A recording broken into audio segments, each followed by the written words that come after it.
കുറച്ച് കറികളൊക്കെ വെച്ചിട്ടുണ്ട്. എന്തൊക്കെയാണെന്ന് നമുക്കൊന്ന് നോക്കാം. കുറച്ച് മാങ്ങ കിട്ടി, അപ്പോൾ രാവിലെ അതിനെ തന്നെ അരിഞ്ഞ് അച്ചാറാക്കി നല്ല സൂപ്പറായിട്ട് വെച്ചിട്ടുണ്ട്. അതുപോലെ കുറച്ച് നല്ല ന്യൂ ഇയർ ആയിട്ട് ഇന്നലെ വാങ്ങിച്ച പോർക്കാണ്. അപ്പോൾ അതിന്ന് നൈറ്റിലത്തേക്ക് വേണ്ടിയിട്ട് വരട്ടിയെടുക്കുന്നതാണ്. ഇത് വരണ്ട് തീർന്നില്ല, ഇനിയും കുറച്ചുകൂടെ വരട്ടാവുണ്ട്. വൈകുന്നേരം ചപ്പാത്തിയിലൂടെ കഴിക്കാൻ വേണ്ടിയിട്ടാണ്. പിന്നെ ഇന്ന് ഉച്ചത്തേക്ക് വേണ്ടിയിട്ട് ബീട്രൂട്ട് തോരനാണ് വെച്ചത്.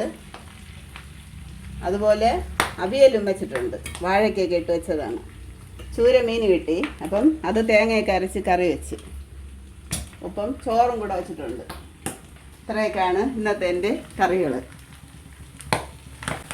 പോർക്ക് വരട്ടിക്കൊണ്ട് നിൽക്കുകയാണ്. ഇത് നല്ല രീതിയിൽ വരട്ടിയെടുക്കണം.